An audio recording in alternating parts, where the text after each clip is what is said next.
ሰላም እንዴት ናችሁ? የቻናሌ ቤተሰቦች በያላችሁበት ሰላማችሁ ይብዛ። ዛሬ በሌላ ቪዲዮ ተመልሻለሁ። ዛሬ ደግሞ ይዤላችሁ የመጣው አማርኛ ፊደሎችን ይሆናል ማለት ነው። አማርኛ ፊደል ከተ እስከ ወ ያሉ ፊደሎችን አሳያችኋለሁ ማለት ነው። በባለፈ ከሀ እስከ በ ያሉ ፊደሎችን አሳይቻችኋለሁ። ዛሬ ደግሞ ከተ ፊደል እስከ ወ ፊደል ያሉትን በደንብ አድርገን እንለማመዳለን። በተለይ ጀማሪ ፊደል እየቆጠራችሁ ከሆነ ይህም ቪዲዮ እስከ መጨረሻ ድረስ በማየት እነዚህ ላይ ያሉትን ፊደሎች በደንብ ለማወቅ ትሞክራላችሁ ማለት ነው። አብረን ፊደሎችን በደንብ እየቆጠርን እንዴት መያዝ እንዳለባችሁ አሳያችኋለሁ። ከኔ ጋር አብራችሁ ተከታተሉ። መልካም ቆይታ ይሆንላችሁ። እሺ መጀመሪያ ከዚህ ላይ ተ ምትል ፊደል ናት። ተ ትላለች እቺ ተ ቱ ቲ ታ ቴ ት ቶ የሚል ድምጽ ይኖራታል። ድምጹ ወደዚህ ስትቆጥሩት እንደዚህ ነው ማለት ነው። አሁን ደግሞ ወደ መጣንበት እንቆጥረዋለን። እናንተ መያዝ ያለባችሁ ከዚህ ከመጀመሪያው ወደ መጨረሻው ቀለል ስለሚል ከመጨረሻ ወደ መጀመሪያ በመቁጠር የፊደሎችን ድምጽና አቀማምጣቸውን አጻጻፋቸውን በደንብ ማየት ያስፈልጋል ማለት ነው። መጨረሻ ላይ ያለችዋ ቶ ትላለች ማለት ነው። ቶ ከዛ ት ስድስተኛ ነው። ቴ ታ ቲ ቱ ተ የሚል ድምጽ ይኖረዋል ማለት ነው። ይሄ ከመጨረሻ ወደ መጀመሪያ ስንቆጥረው ይሆናል ማለት ነው። ልድገምላችሁ ቶ ት ቴ ታ ቲ ቱ ተ የሚል ድምጽ ይኖረዋል ማለት ነው። እንደዚህ በማድረግ ፊደሎችን መለየት። እንግዲህ የመጀመሪያ ድምጽ ምንም ቅጥላት የሌለው ሲሆን ሁለተኛ ከጎኑ ቅጥላት ይኖረዋል። ሶስተኛዋ እግሯ ሸፋፋ ነው የምትሆነው።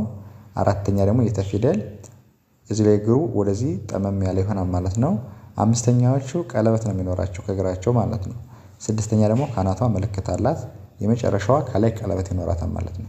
ተፊደል ቅርጿ ይሄን ትመስላለች። ሌሎችን ቅርጻቸውን በዚህ ልክ ማየትና መለየት አስፈላጊ ነው ማለት ነው። ከዛ ነው ስታነቡ ከዚህ ላይ በተማራችሁት መሰረት ማንበብ ትችላላችሁ ማለት ነው። ኦኬ ከተ ፊደል ቀጥላ ደግሞ ቸ ትባላለች። ቸ ቹ ቺ ቻ ቼ ች ቾ የሚል ድምጽ ይኖረዋል ማለት ነው። እንደዚህ በማድረግ መቁጠር። አሁን ደግሞ ወደ መጣንበት ቾ መጨረሻው ነው። ቾ ች ስድስተኛ ች ቼ አምስተኛዋ ቻ አራተኛ ቺ ሶስተኛ ቹ ሁለተኛ ቸ የመጀመሪያ ትሆናለች ማለት ነው። እንደዛ አድርጋችሁ መቁጠር። ደግሜ ልቁጠረው ቾ መጨረሻው ቾ ች ቼ ቻ ቺ ቹ ቼ ከኔ ጋር አብራችሁ መቁጠር። ከዛ ቪዲዮውን ደግሞ እያዞራችሁ ተከታታይ መቁጠር ለመያዝ ማለት ነው። ፊደሎችን ለመያዝ እንደዛ ብታደርጉ በጣም አሪፍ ነው የሚሆነው ማለት ነው። ይሄም ያው ቅርጹ ቅድም ተን እንዳስረዳዋችሁ ነው። ሁሌም ቢሆን ከዚህ ከቅጥላት ነው የሚኖረው ከጎኑ ላይ ማለት ነው። ሶስተኛው ደግሞ እግሩ ሸፋፋ ነው የሚሆነው። አራተኛዋ ጠማማ ትሆናለች። በእነዚህ በተፊደል በሸፊደል እግራቸው ወደዚህ የዞረ ነው የሚሆነው ማለት ነው። እግር አልባ ባለ ሁለት እግር ባለ አንድ እግር የሚባሉ ፊደል ስላለ እንግዲህ እንደ ፊደሎች እግር ነው የሚለያየው ማለት ነው። አምስተኛው ደግሞ ቀለበት ይኖረዋል። ስድስተኛው ካናቱ ላይ እንደዚህ ዝግዛግ አለው ማለት ነው። የመጨረሻው ካናቱ ቀለበት ኖሮት ይለያል ማለት ነው። በእንደዚህ መለየት ትችላላችሁ። ኦኬ ከቸ ፊደል ቀጥላ ደግሞ ሀ ትባላለች። እቺ ከላይ የተማርናቸው ሁለት ሀ ፊደሎች አሉ። የነሱ ዘር ትሆናለች በድምጽ ማለት ነው። በቅርጽ ብቻ ነው የሚለያዩት። ስለዚህ እቺም ሀ ነው የምትባለው ማለት ነው።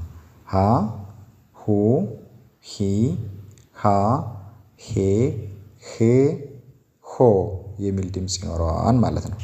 ከዛ ወደ መጣንበት ደግሞ ሆ ህ ሄ ሃ ሂ ሁ ሃ የሚል ድምጽ ይኖረዋል ማለት ነው። ሆ መጨረሻ ህ ሄ ሃ ሂ ሁ ሃ የሚል ድምጽ ይኖረዋል። ይህም ከላይ እንዳስረዳዋችሁ የፊደሎችን ቅርጽ በስነ ስርዓት ማየትና መለየት ድምጻቸውን ማወቅ ድግግሞሽ ያስፈልገዋል። ደግማችሁ ፊደሉን መቁጠር ማለት ነው። ኦኬ ከሀ ፊደል ቀጥላ ነ ትባላለች። ነ ኑ ኒ ና ኔ ን ኖ የሚል ይሆናል ማለት ነው። ወደዚህ ስትቆጥሩት ቀላል ነው። ከዛ ኖ መጨረሻ ን ስድስት ሶስተኛ ኒ ኑ ነ የመጀመሪያው ማለት ነው። እንደዛ አድርጋችሁ መቁጠር። መጨረሻው ኖ ን ኔ ና ኒ ኑ ነ የሚል ድምጽ ይኖረዋል ማለት ነው። እንደዛ አድርጋችሁ መቁጠር ትችላላችሁ ማለት ነው። ከነ ፊደል ቀጥላ ደግሞ ኘ ትባላለች። ኘ ኘ ኙ ኚ ኛ ኘ ኚ ኞ የሚል ድምጽ ይኖረዋል ማለት ነው። ኦኬ የመጨረሻው ኞ ኚ ኘ ኛ ኚ ኙ ኘ የሚል ድምጽ ይኖረዋል። ልድገምላችሁ። ኞ መጨረሻው ኞ ኚ ኘ ኛ ኚ ኙ ኘ የሚል ድምጽ ይኖረዋል። ሁሉም ፊደል ከላይ እንዳስረዳኋችሁ ቅጥላታቸውን ማየት የፊደሎችን አቀማመጥ በስነ ስርዓት ስንተኛ ፊደል ለምሳሌ የመጀመሪያው ቀጥሎ ሁለተኛው ሁለተኛ ላይ የሚገኘው ማለት ነው። ሶስተኛ ላይ የምትገኘዋን አራተኛ ላይ አምስተኛ ላይ የምትገኘዋን የሚለውን የፊደሎችን ቅርጽ በደንብ መለየት ማለት ነው ለማንበብ። እንደዛ ካረጋችሁ ማንበብ ቀላል ይሆንላችኋል ማለት ነው። ኦኬ ከኛ ፊደል ቀጥላ ደግሞ አ ትባላለች። እቺ አ ኡ ኢ አ ኤ እ ኦ የሚል ድምጽ ይኖረዋል ማለት ነው። ከዛ ወደ መጣንበት ኦ መጨረሻው እ ኤ አ ኢ ኡ አ የሚል ድምጽ ይኖረዋል ማለት ነው። መጨረሻው ኦ በዚህ በኩል እግሩ ረጅም ይሆናል፣ በዚህ በኩል አጭር። እ ስድስተኛ ካናቷ ላይ ዝግዛግ፣ ኤ ቀለበት፣ አ አሁንም በዚህ በኩል ያለው እግሩ ረጅም ይሆናል። ኢ ሶስተኛ ነች፣ እግሯ ሸፋፋ፣ ኡ ሁለት፣ አ መጀመሪያ ይሆናል ማለት ነው። እንደዚህ በማድረግ መለየት ትችላላችሁ ማለት ነው። ኦኬ ከአ ፊደል ቀጥሎ ደግሞ ከ ይሆናል ማለት ነው። ከ ነው የሚለው ፊደል ከ ኩ ኪ ካ ኬ ክ ኮ የሚል ድምጽ ይኖረዋል። ከዛ ወደ መጣንበት ደግሞ ኮ መጨረሻው ክ ኬ ካ ኪ ኩ ከ ልክ እንደዛ አድርጋችሁ ከኔ ጋር መቁጠር። ኮ መጨረሻው እግሩ በዚህ በኩል ረጅም ነው። ባለ ሁለት እግር ፊደሎች አንድ እግራቸው አጭር አንድ እግራቸው ረጅም ይሆናል። የመጨረሻና አራተኛው ድምጽ ማለት ነው።